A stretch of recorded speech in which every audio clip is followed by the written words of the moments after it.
It's story time. It's story time. It's story time. It's story time. It's story time. It's story time.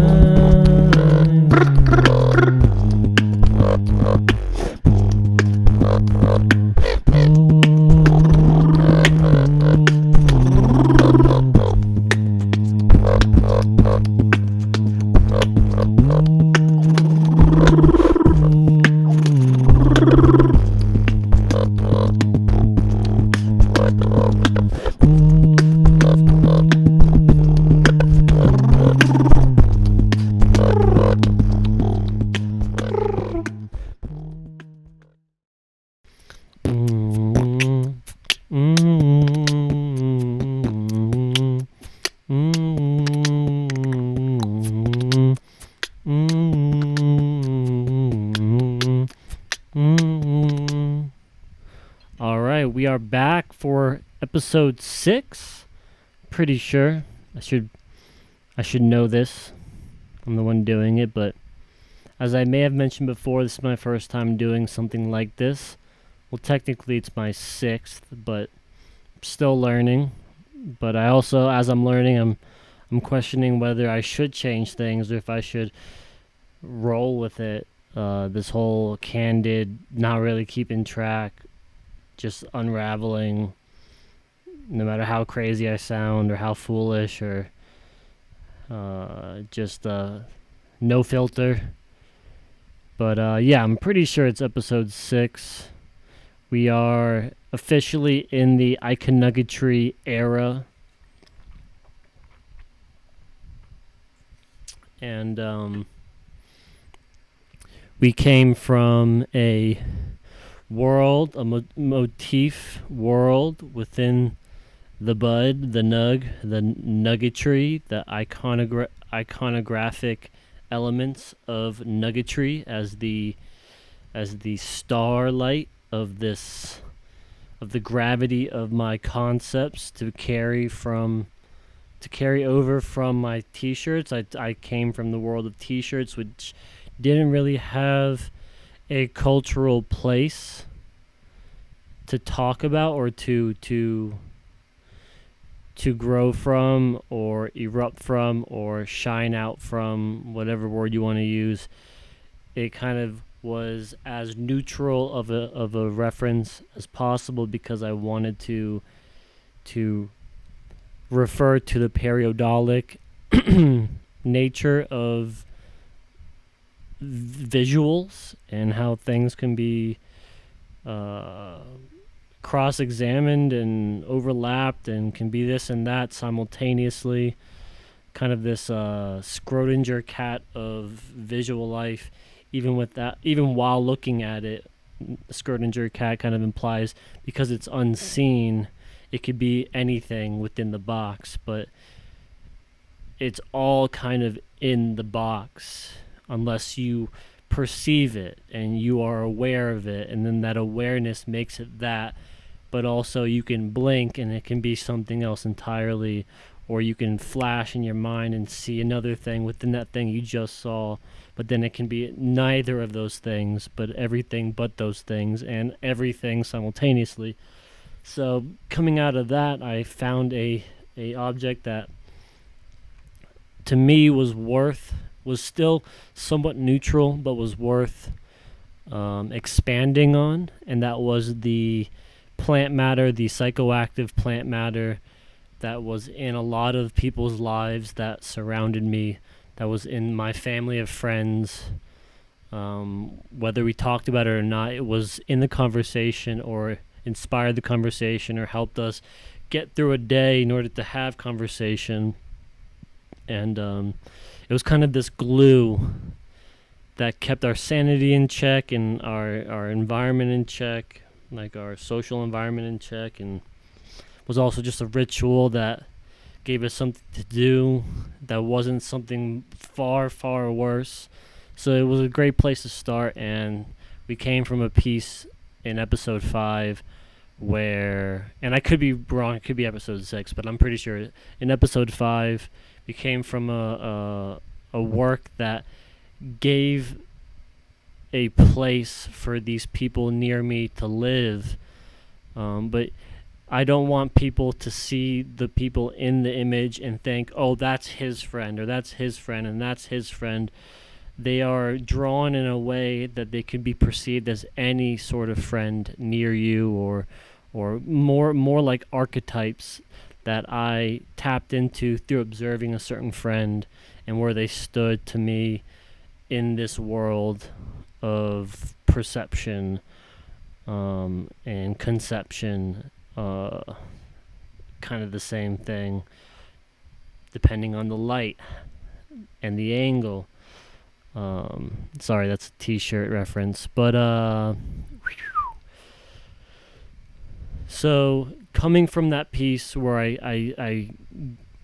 I formed this planet for these archetypes to live on, I thought about really tapping into various archetypes on that plane of existence and pulling it out, like that each archetype, and pulling it out to zoom in and make that microcosm a macrocosm that can have many elements within, so that when you refer back to that original piece, the Cheese Dog Springs, this piece, for example, can be a small, like 3mm by 3mm square segment that is blown up now to a much larger, much denser, much more detailed thing, so that it's kind of implying that there's detail in these references that cannot be seen with the naked eye. They are infused with concept.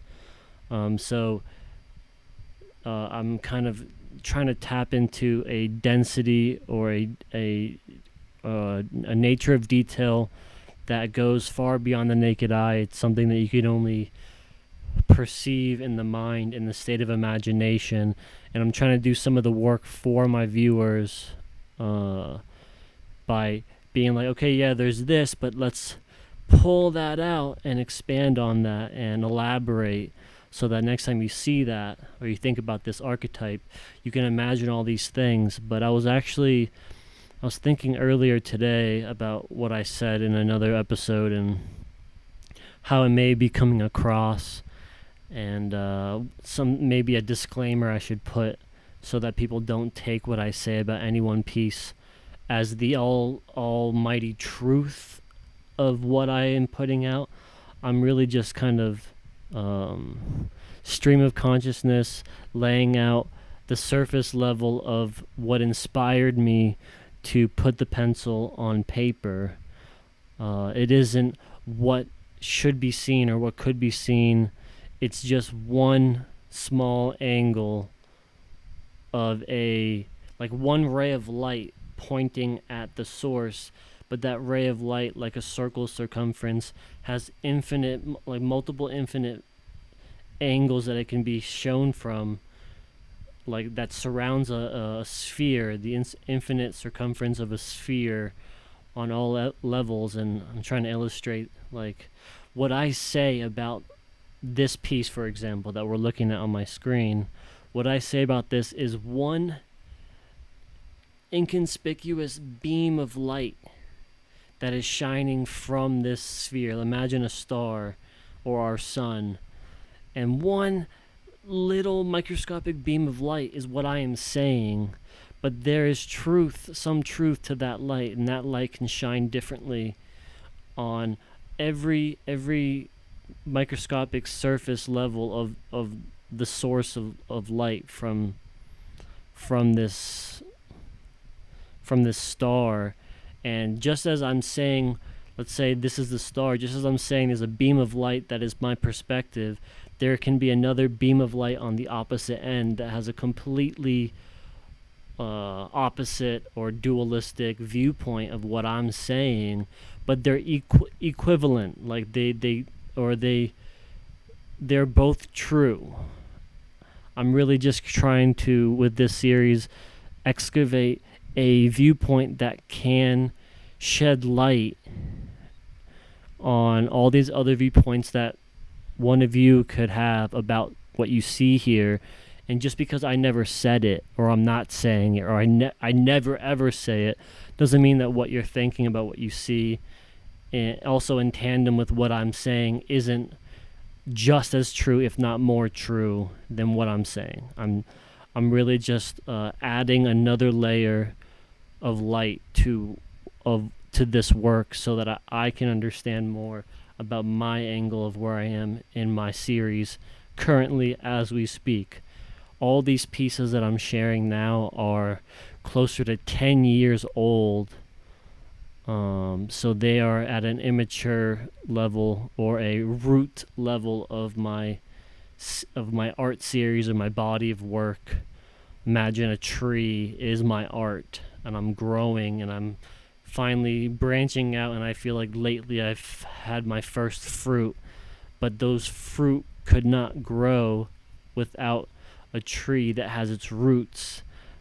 And I'm trying to understand why the fruits that I make are the way they are, by understanding the tree, understanding the roots, and understanding the soil that my art has, that it gains its nutrition from. Where am I? Am I a tree in a desert? Am I a tree in the Everglades? Am I a tree in very fertile, dry soil? Am I even a tree? Like, metaphorically speaking, like, what is the nature of my work? But you see that tree, and you might see that tree in a way that tree doesn't see itself. But your viewpoint of that tree, that body of work, is just as important to understand as what that tree sees itself to be, or understands itself to be. It's a symbiotic relationship of understanding. It's all true. So I just wanted to put that disclaimer out. I may repeat it again later down the line as it becomes relevant, and I may say things that seem like that is what it is, but I might need to remind myself and anyone watching this. Also, thank you for watching. Thank you for listening. I might need to remind anyone in this seminar that you're not wrong. I'm not 100% of the truth. I'm one blip, hardly a percentage of the truth.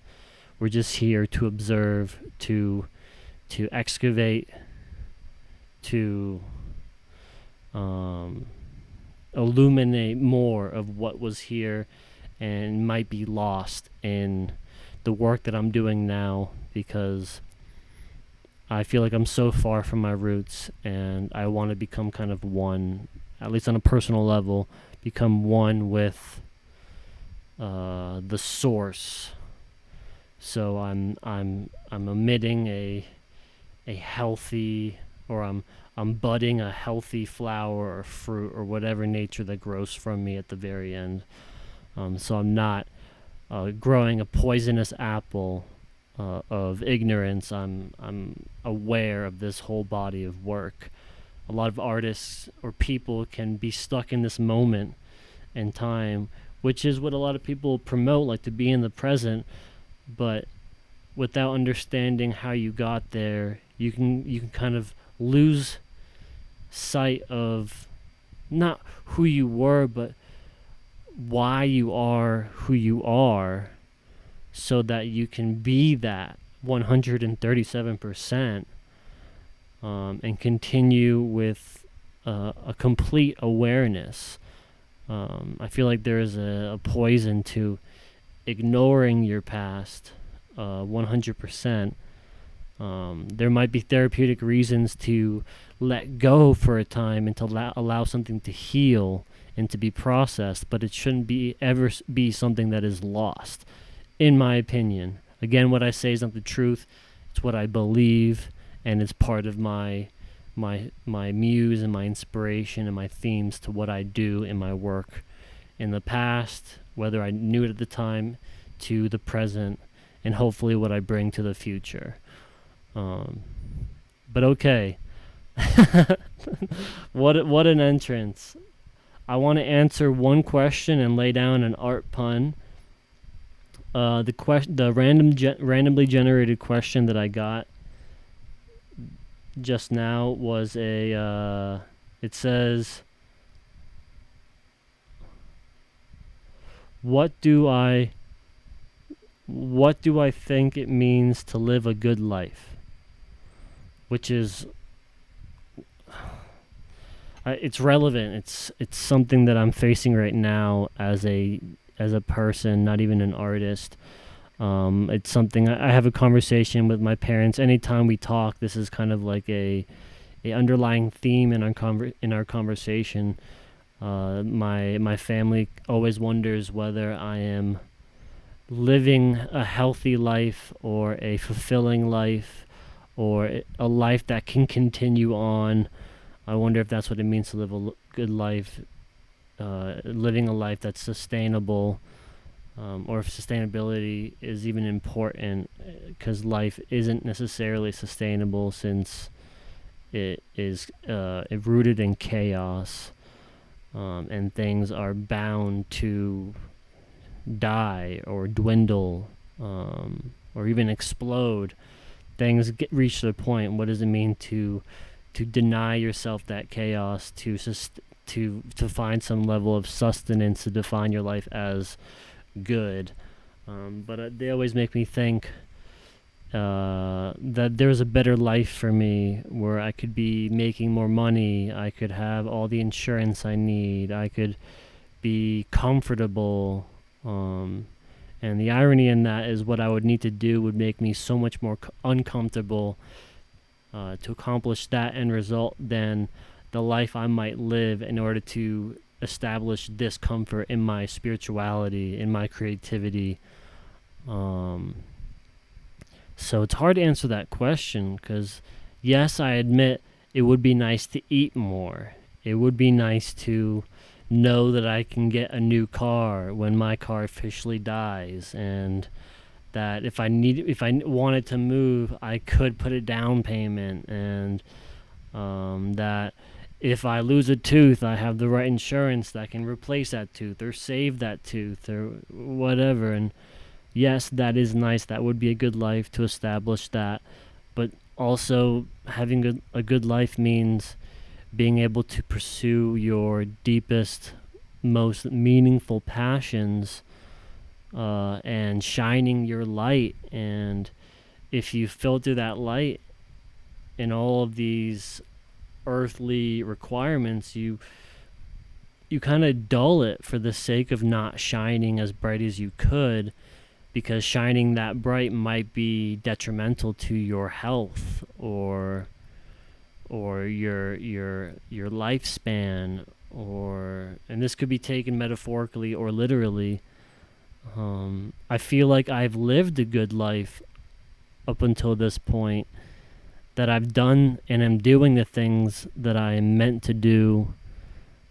But anyone else, living a more sane life might look at my standards and be like, dude, how can you live that way? Like, yeah, you might make this and that makes you feel good, but how can you live that way? How are you not like freaking out 100% all day, all night? And it's because I have a place to freak out comfortably. Like, if I am freaking out, I have a way to channel it into something that uses that energy in a positive, beneficial way for both me and those around me. I think channeling chaos is what a lot of people need to see as possible, while they're pursuing their own happiness.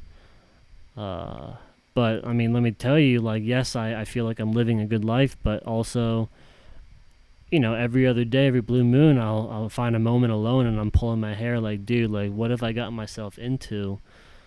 But then the next day, over time, over processing, like, just the reality of I'm here, like, there's only one way out, and that's to move forward and to see what doors are in front of me, where should I walk? And you walk through one door and you realize, okay, yeah, as long as I keep moving forward, I'm doing pretty good. Like, I'm blessed to be here.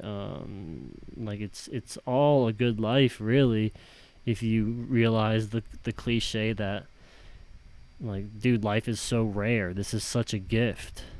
And what better way to return the favor than to provide your brightest light, and not to be entirely selfish, and to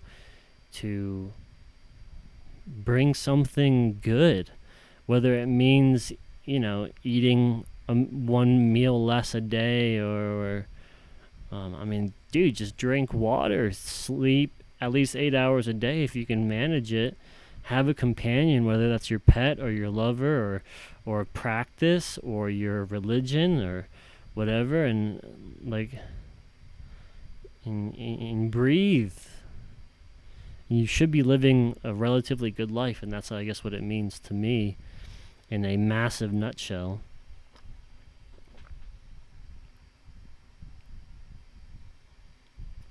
And I have one pun.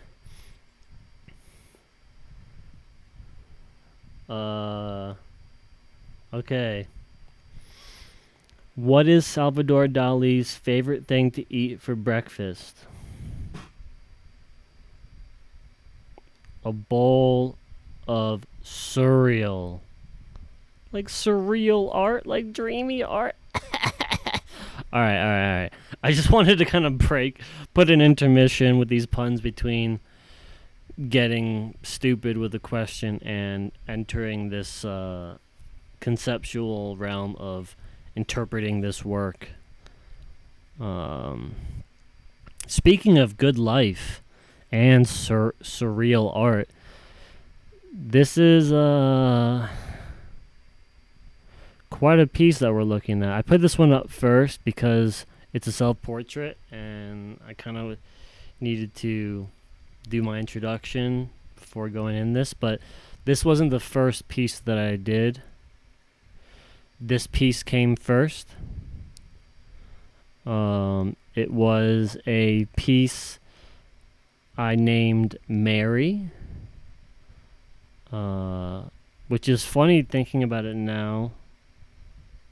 The Holy Mary, Mother of God, blah blah blah blah blah blah blah. I feel like this feminine, between the two, it's the feminine and the masculine energies, not specifying gender, but specifying the energetic elements of the Punnett square of your energy. You're this much femininity, this much masculinity, and you have this chemistry between the both, and that defines how you as a person interacts with the world. This doesn't have anything to do with your sex. Although I did use the feminine forms and masculine presence to elaborate on those. There are themes to shed light on these concepts. However,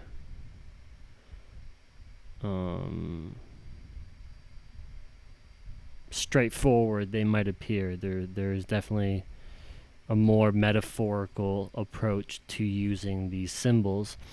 But this one's called Mary. She is the mother of this motif, the motif that ruled and created the world of my conceptual conception for the next 3 or 4 years, if not longer. She is this essence that, as a feminine energy implies, she nurtured this mentality in me to look closer, to be patient, to whether I stick to that or not. She's been, this energy has been a part of me, my own feminine energy, that I try to unlock any chance I get and cultivate. Whether I'm doing a great job or not, it is something I'm aware of in myself, and you should be aware of your own feminine energy, no matter how big of a truck you drive, how many guns you shoot. You should be aware of your own feminine energy and what it's trying to tell you about your ability to nurture and to raise and to be graceful and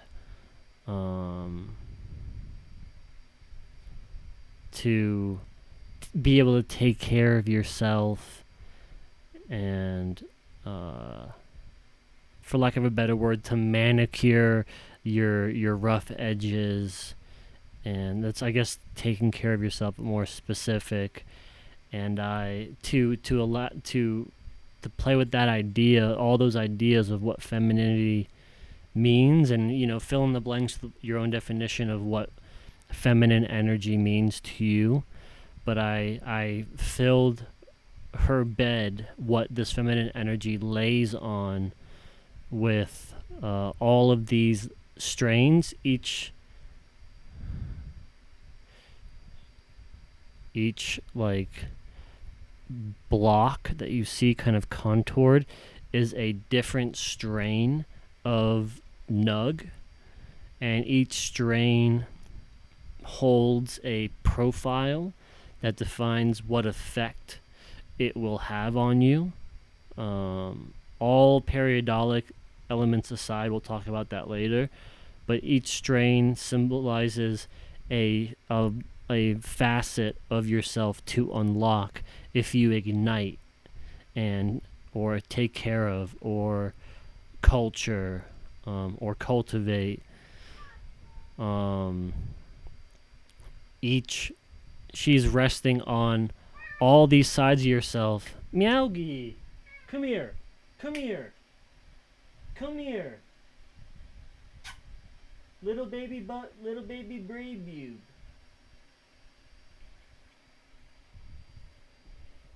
Sorry, I think it's rude to ignore my cat, so I make sure he's heard.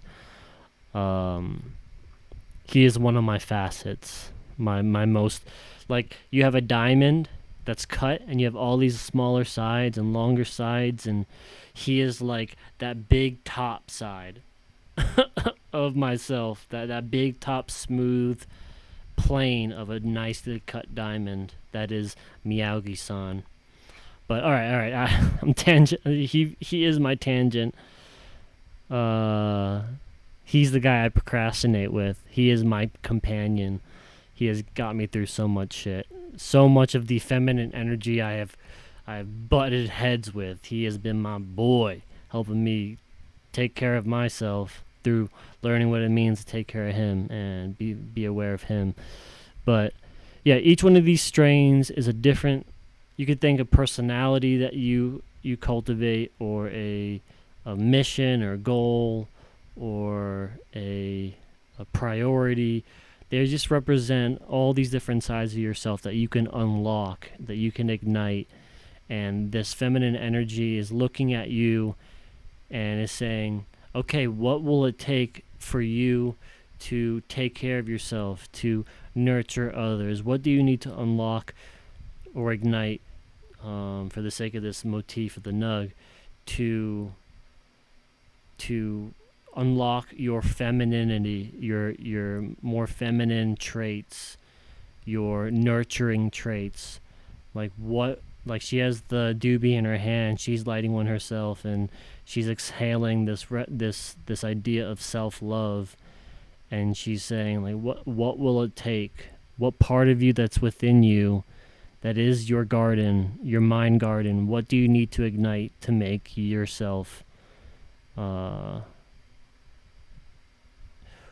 you need to be to unlock your feminine energy, so that you are balanced between your feminine and masculine energy.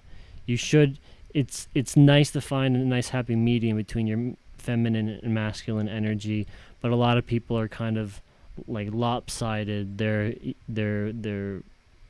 scales are tipping in one side, and I think that's what leads to toxic femininity and toxic masculinity. They both can be taken to a level that is abusive to yourself or to another. Like, for example, in light of nurturing another person or nurturing yourself, you should be balanced between nurturing yourself and nurturing your outside world. But a lot of people lose sight of what's important for their health in this effort to nurture another, because they feel like they need to know that they're being helpful, and they might not even see that person. They only see their efforts, and they might not even see the outcome. They just see that it may never be enough, so they constantly put that energy out there, in this hellhole of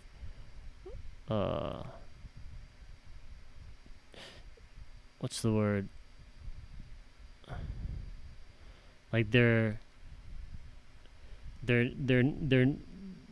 doing more than enough, but they're never going to satisfy what they think is going to satisfy another. But it's not about you. It's there's something underneath that logic, or that what inspires you to take care of another, that is rotten, that is festering as the solution to. If you take care of another to that degree, then you are taking care of yourself, but then you can destroy yourself in an effort to, or in a way, in the way that you end up depleting all your energy, giving it to another. And that could be a form of toxic femininity. But there's a lot of things that in society where that can come across as heroic. But I think to be a hero to that degree can be toxic, and you almost become your own supervillain to your energy. You end up becoming your own energy vampire. And then there's people that take advantage of those that are like that, and those are real energy vampires, sucking the life force out of your neck of, like, vulnerability. And yes, that is in all of this. I know it looks like a pinup, but there was so much more going on with me when I was making this. Like I mentioned before, I was going through a serious breakup.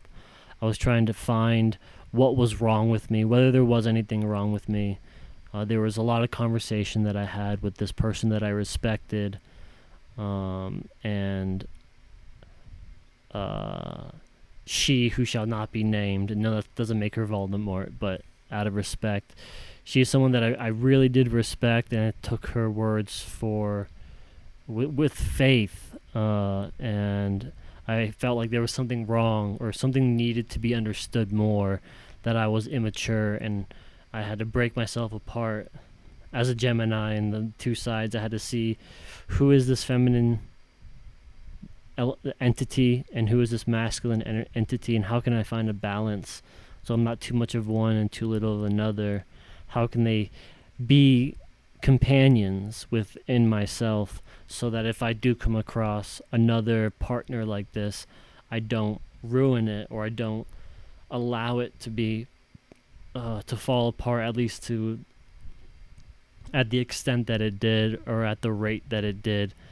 How can I find a balance between these energies so that I'm more aware of what's going on? And to this day, I still struggle with this balance.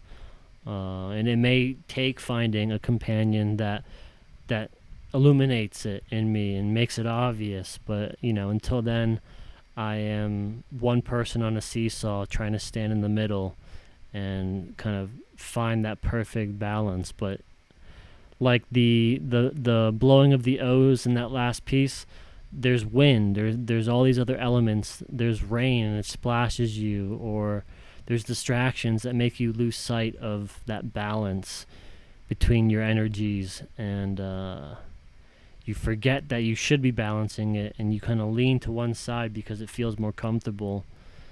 And yeah, that's Mary. This is Mary. I feel like, and I think I did this, and I did this to, one, show my respect to the women in my life and what they've shared with me, whether they realize it or not, like what they showed me about nurturing and patience and grace. Like I tried to paint a pretty picture of this figure that I would say stood for that, but is laying. And you could see she's wearing a plur bracelet. I was still coming out of my candy phase, slowly but surely coming out of my candy phase, spelled with a K, where it's peace, love, unity, respect. And I feel like those are very feminine traits to adhere to, whether you are a guy or a girl, whatever your sex, or something in between or something around. Those are feminine attributes that you should unlock, and she has it around her wrist. It's almost like she's what is it? She's bound to those attributes. And of course she's wearing the cannabis, she's wearing the attribute, or she's wearing the source and the symbol of cultivation to show respect, or that is part of her body. She is one with the buds. She is one with this metaphor, and she's just one of the facets that you can see for its truth, and that is your feminine energy. There could be a whole nother pile that is masculine energy, but we'll see it's kind of shaped differently with more aggressive intent, and it aims to be something, almost like, for lack of a better word, like a penis aims literally, physically, to be something, to aim in one direction, and that comes across as, one symbol.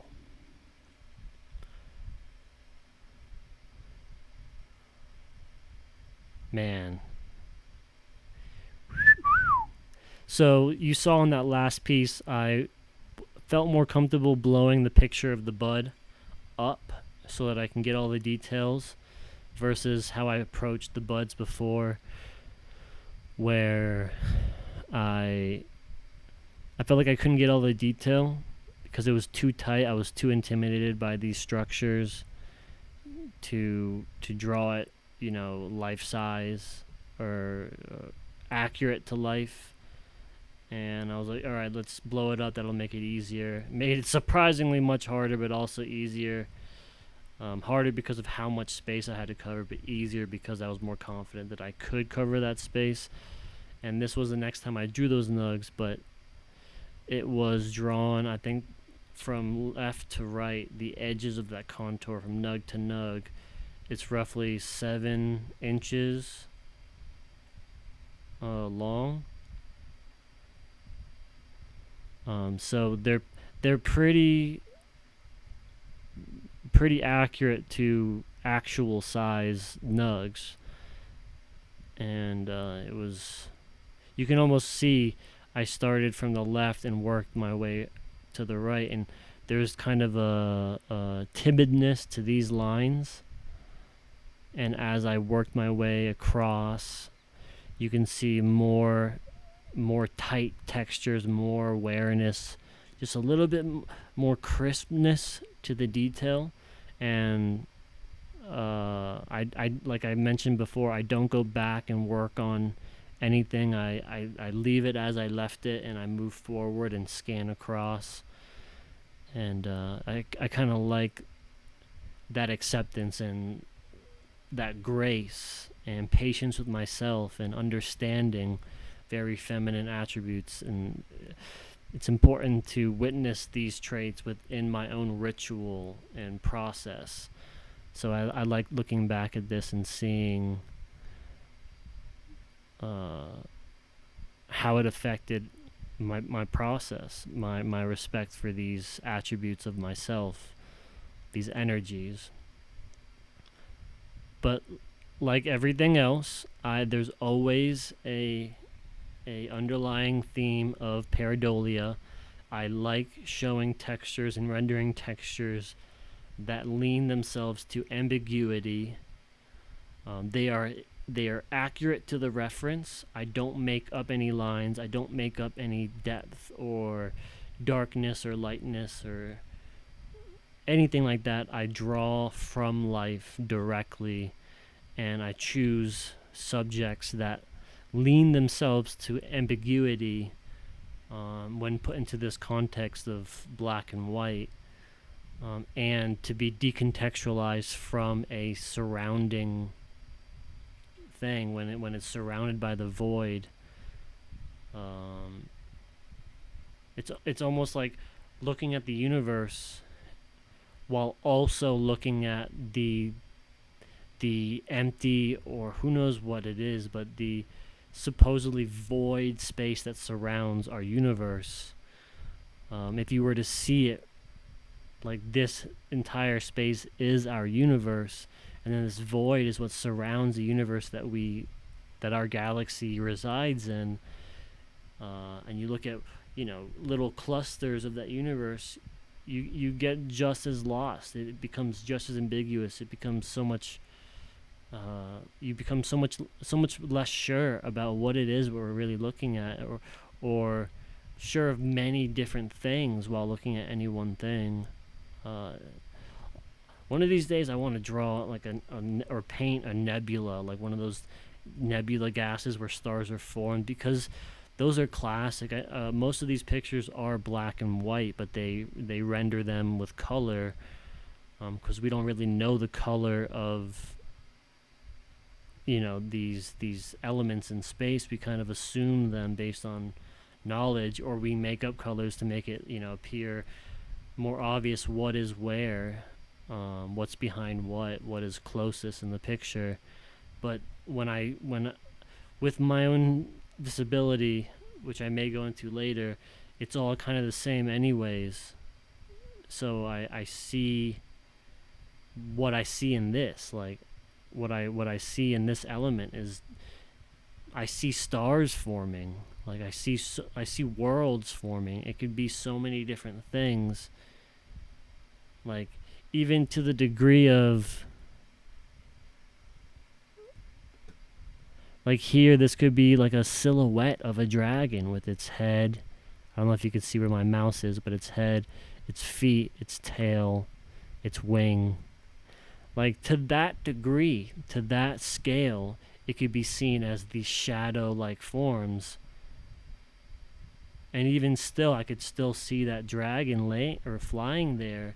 And who knows where it resides, but like that could also be a crevice of a whole other element. And I just find that interesting, that this marries laying on the potential of infinity.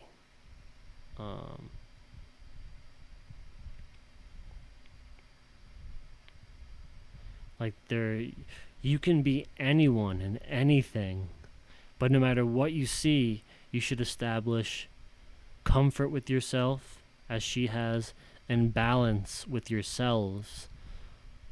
That balance is important for finding that comfort and finding that good life. And you can see, this is how I felt. This little Chinese, what's the word? Philosopher in their like garb, standing by a to tie itself to this specific item, this motif, a wild cannabis plant, and they are also the cannabis plant. Like they are growing with the nature around them. They are one and the same. We are all nature understanding itself, the universe understanding itself. Like this is just as infinite as what this dragon could be over here. You may not even still see a dragon I'm pointing out, but I'm sure you see your own things in this. It's like it's potential energy. Like I'm drawing potential energy. Like that is, to me, like what infinity is. That potential for any and all things. Also, I love this smooth gradient in contrast to these tight clusters. It's like, it's just important that, to me at the time, it was important that I show control over intent and understanding for what I'm drawing. Like, yes, this is that, but there's also this. There's the cluster fuck of life, but then there's also this understanding of life that allows a smooth gradient, these smooth gradients to form. I feel like it's somewhat balanced. These clusters versus these long lines and smooth gradients. I lose sight of that later down. I get really clustered and like I become a black hole of so much mass being squished together. I also love how the white space, this void, is almost like black matter, is filling the gaps between these clusters of high frequency energy. Kind of just want to roam around a little bit. It's not a view I think that a lot of people get of my work. And keep in mind, it's really tiny. It's very difficult to get a good picture. I used to have scans of these when I had a good scanner before that computer blew up, and I wasn't smart enough to have a external hard drive. We live and we learn.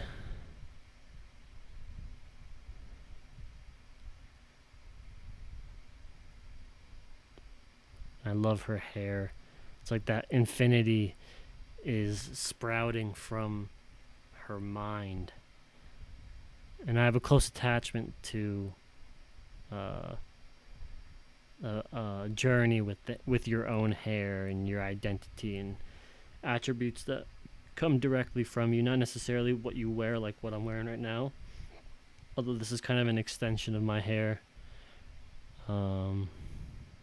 Your style is almost like your cartilage, like the next level of your cartilage, this thing that is extracted from you, or an exoskeleton, something that we shed in order to move forward.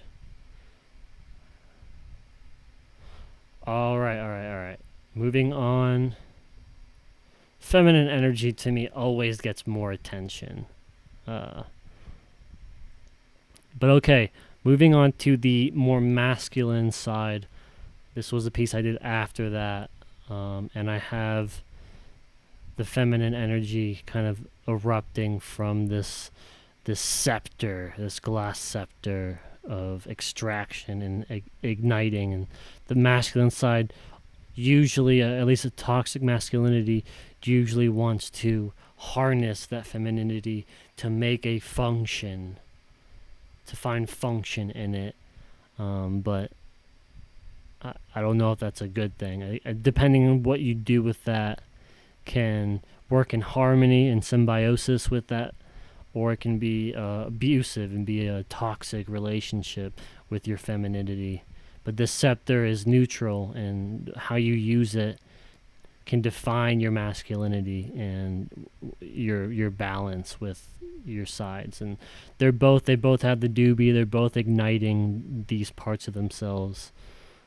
And I think it's funny or ironic that I have them separately. I had to look at them separately. There wasn't a companionship yet.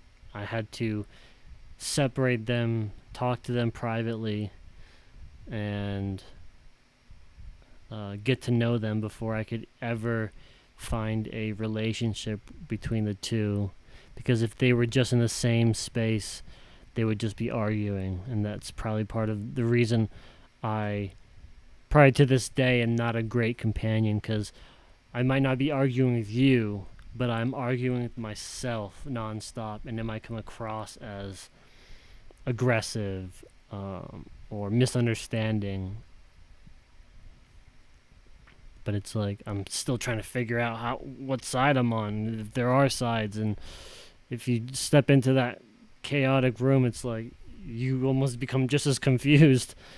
It's part of why I'm also I to these days I stay away from companionship, because I don't want to give other people this, not curse, but they're going through their own thing. I don't want to add to that until if and when I understand myself and am a harmonious space to be with. This artwork that I put out is a controlled substance, but who I am as a person, if you get to know me, I can be quite overwhelming quite intense, not in a like physical way, but in a conceptual, emotional, energetic way. A lot, and I know that, and it's taken me quite a few relationships and friendships to realize I am not safe. And the safest choice for me is to put space around me and to be observed from a distance, which art has allowed me to do. Almost like, not saying that I'm a star, but like the sun needs to have space around it, otherwise anything that comes close gets burned.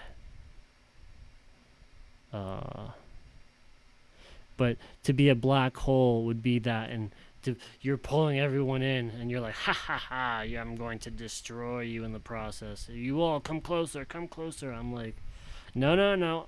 Out of respect, I'm gonna put out this energy so y'all realize this ain't safe. Like, unless you're burning just as hot, and then we can explode together and become a whole another thing. This might seem like a tangent, but this is all kind of part of this masculinity image where he is surrounded by empty space. He is sitting there trying to be content with themselves, trying to rule themselves. There's no one around them to rule. All they have to rule is themselves, or to control, or to find peace with as a just king.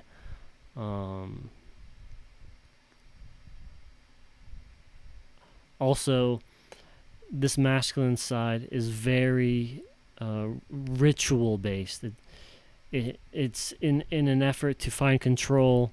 Your masculine side, I feel like, is what is behind your rituals, your patterns, your systems. It's very systematic, rigid, structured.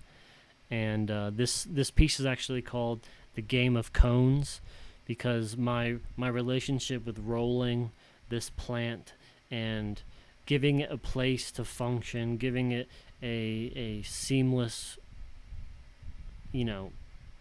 system where I can keep a flow of igniting and interacting, so there's hardly a break. It's a ritual, and you do it however many times a day at a rate that works for you. And it's the game of cones. It's the game of finding control. This masculinity wants to find control, wants to find structure, and in light of this motif, the cannabis plant, the means of consuming that plant, how you do it, why you do it, and with who, and for what reason, is your aim to control, your aim to find a system, your aim to find a ritual that builds structure. And that this ritual is the throne that your masculinity sits upon and rules from. So I built this throne out of the textures that were more naturally and gracefully laid out and respected. It was all rearranged in the way that would fit to this masculinity's liking. It takes more for the masculine side, I think, and that has nothing to do with sex. Again, your masculine side, it takes more to find peace with yourself. And I feel like that's why it's the men in the world, or the masculine, that aim to fight wars, and they don't have to do so. You don't have to do so much to find that peace, but it's kind of a natural ritual in masculinity to establish peace through so much effort and control, to govern that natural, graceful substance to your liking.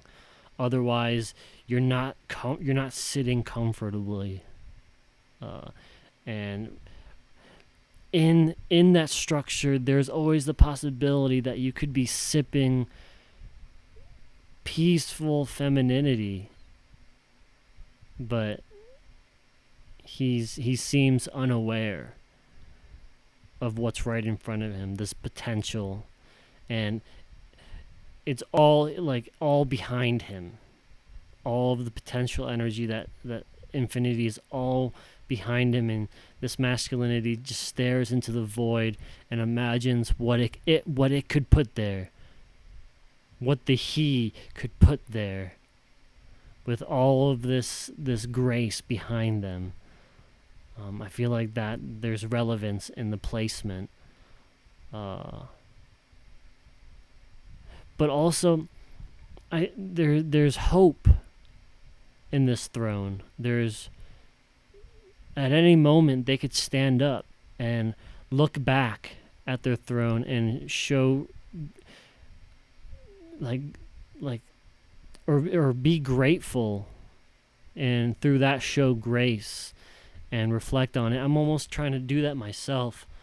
I have this body of work that's behind me. I rarely look back at it, and there was a moment where I'm looking out into the void of what could be in front of me, and I think, wait a minute, there's all of this behind me that I'm ignoring, just imagining what else that could be in front of me. Why don't I stand up, however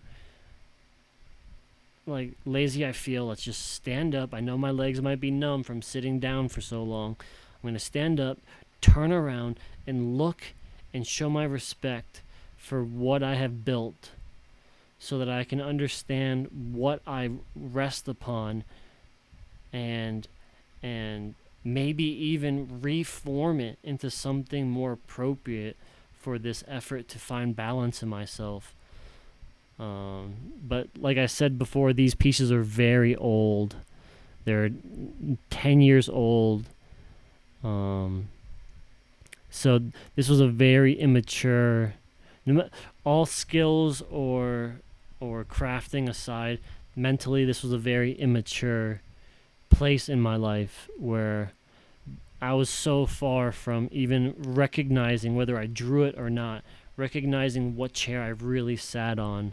Like, not the metaphorical chair, but the literal, and not the literal chair, but the more important chair that I'm sitting on, that is your body of work. And whether you're an artist or not, your actions, what has led you to this place in life, is the chair you sit upon, and how you treat and show respect for that is the balance you have with your masculinity and femininity.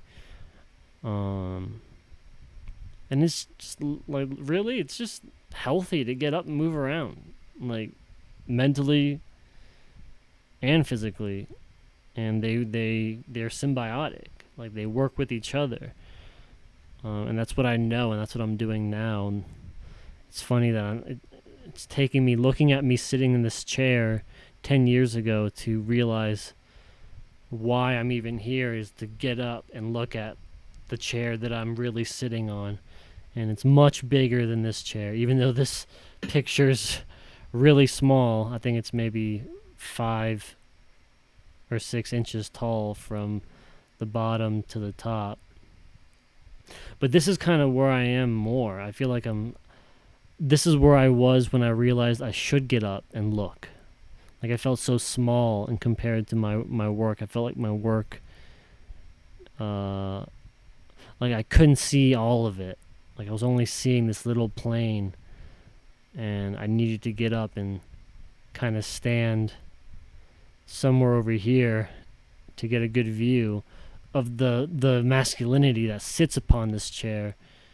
And maybe I'll be that little guy at the bottom and scream at them dude, get the fuck up, get off of my chair so I can do something with this. And dude, change your clothes, wash your laundry.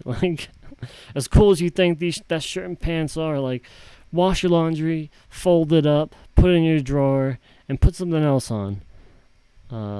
Shed that exoskeleton, as I mentioned before. Also, I love this idea of these joints being just lit, and then these joints being pristine, and this pattern of lit, pristine, potential energy, potential energy, kinetic energy, and these waves that you come in and out of as you live your life.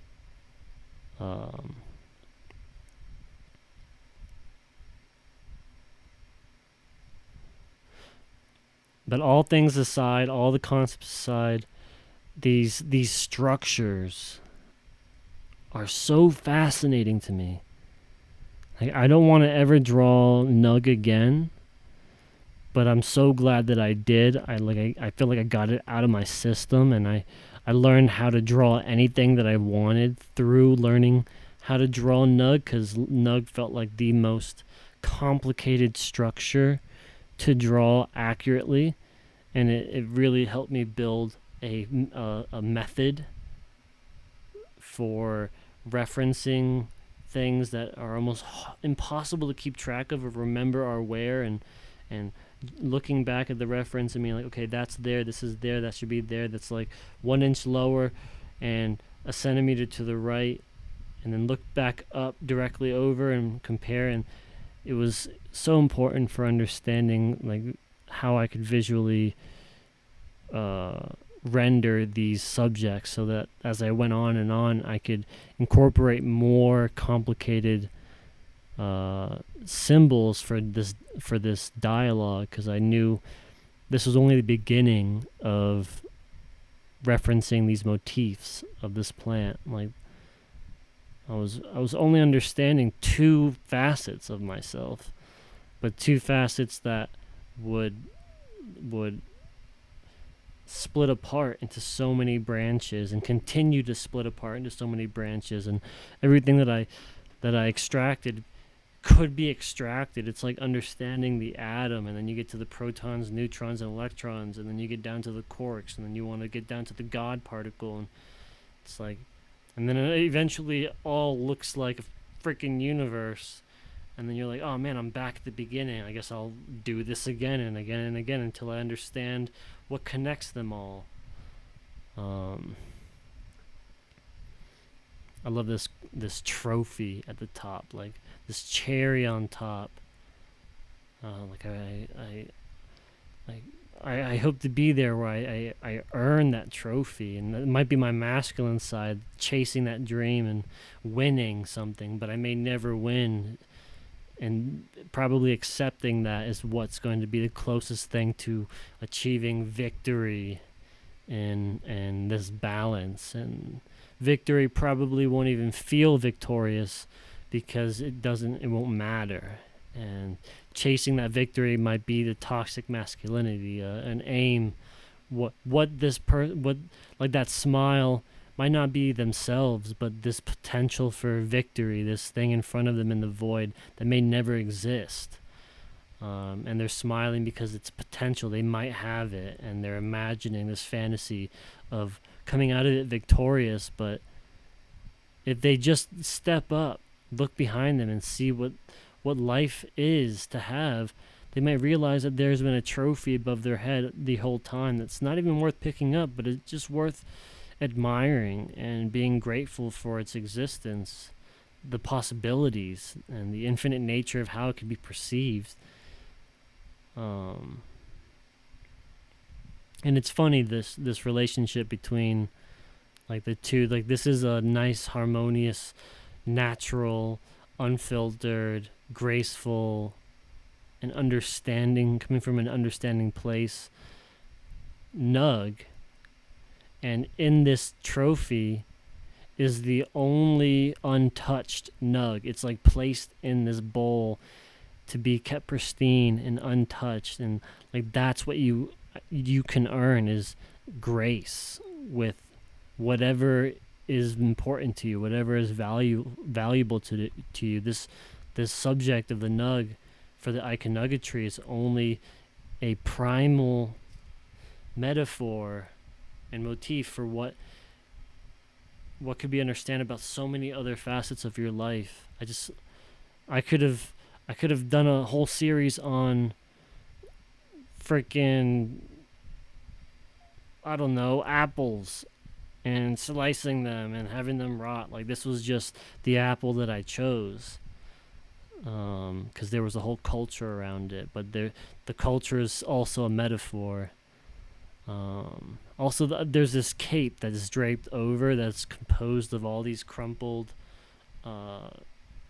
like rolling paper wraps, like it's just draped behind him, but it's not even being used to wrap him up and find a use for them. Like they're surrounding themselves with this ritual, but they haven't composed themselves as a ritual. They're just controlling these things around them. A very masculine thing to do, to control everything but yourself in an effort to control yourself, but it's like a pointless mission to be on. Like it won't accomplish anything, or it'll lead you farther from the truth.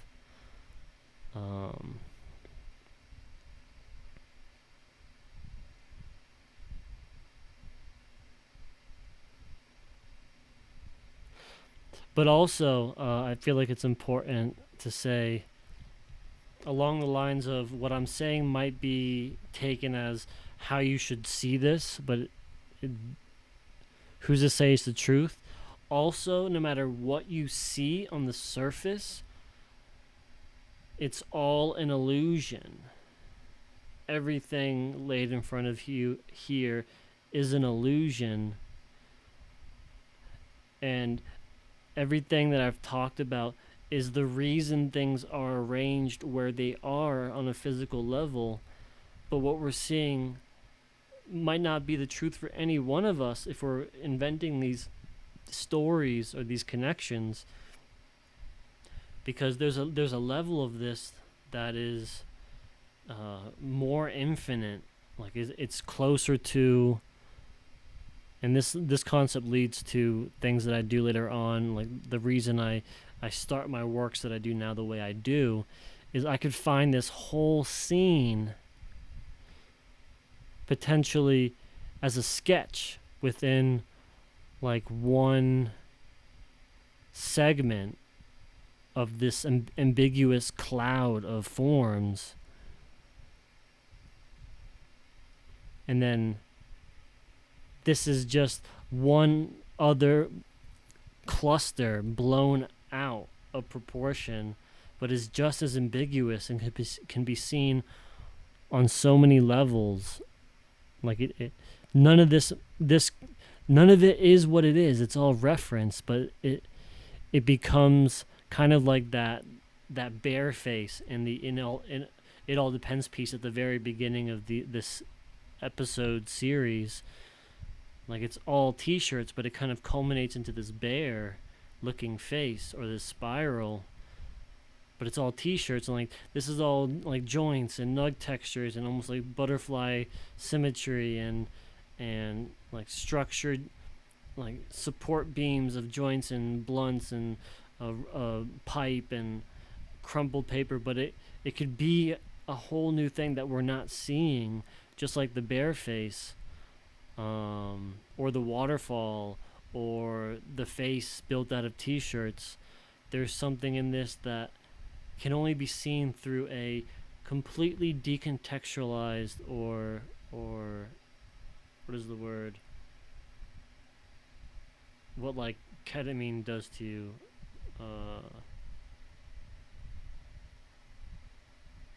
Where it removes you from your schema, or your ego completely.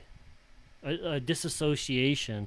There's no associations, and then you see it on a surface level, and you can find, let's say, a deity face. Like this is just a mask, or something, or it becomes like an Aztec, like wolf face, or jaguar, or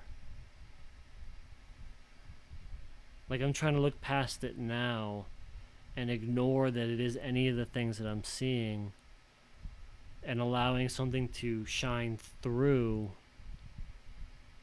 kind of like a stereogram, where it's all abstract patterns, but then when you look past it, almost cross-eyed, you can see an image shine through, and that's kind of what I'm saying. Like, this was like, I did this all to understand myself. I did this to have a place to write as I understood my place in my life, but I knew that what I was drawing was only like a checkpoint or a save point to reference to unlock these views, but also that it was like a whole other universe. Not to be egotistical, but I see that in anything. If you give it the chance, there's this whole microcosm in any texture, any subject, any cluster of things. There's potential energy for anything, and I recognize that. And any of the things that I drew from here on out, doing that shirt taught me this lesson, that this is just one t-shirt that could be many things, but I have one ray of light that shines this concept of masculinity, because that's what I wanted to pull out of it. But it could be anything and everything all at once, and depending on the angle that you see it in, it can be that. So yeah, that is Mary, Game of Cones, my femininity, my masculinity, in hopes to find balance in myself, but also to expand upon this periodolic nephilicosisia world of ambiguous references and textures and like, this is just how I wrote. And I was really beginning to understand a story that I wanted to tell with the ambiguity of my references and how I wanted to arrange it. And for lack of a better reference, this was like I made the Garden of Eden. That was this spring, and this is my Adam and Eve, but Eve came first, or Eve took precedence because of what was important to me, and what I found to be more important to find harmony in the Garden of Eden. And Adam came next, and they helped me understand how I could compose that in a way, but I still didn't find a healthy relationship between the two. So this is really just the beginning of this journey, this story. These are like my elder scrolls of the story that actually erupts from this story.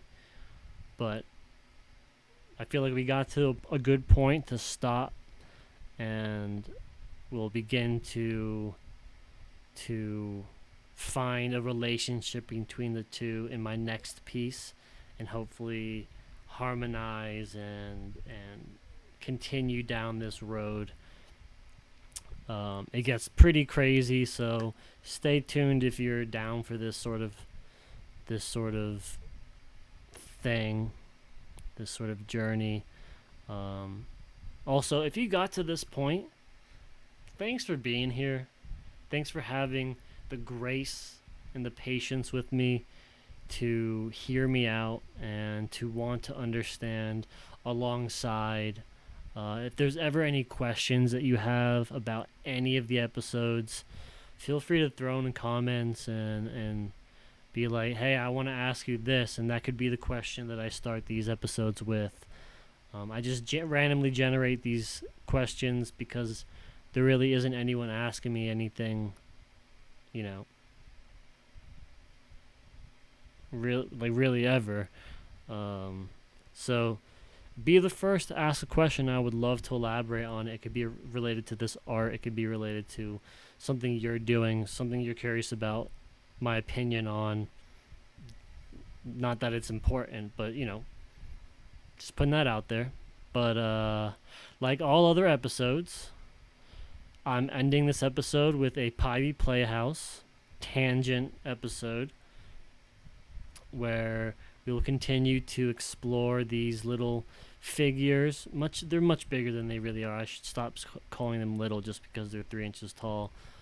But this story that I hope I meet a singularity at the end of my most current Peillustrations and where it stands in my Peibi Playhouse. And yeah, enjoy this next episode. And until we meet again for episode 7, I hope you have a good day, a good night, and a good time in general. Peace.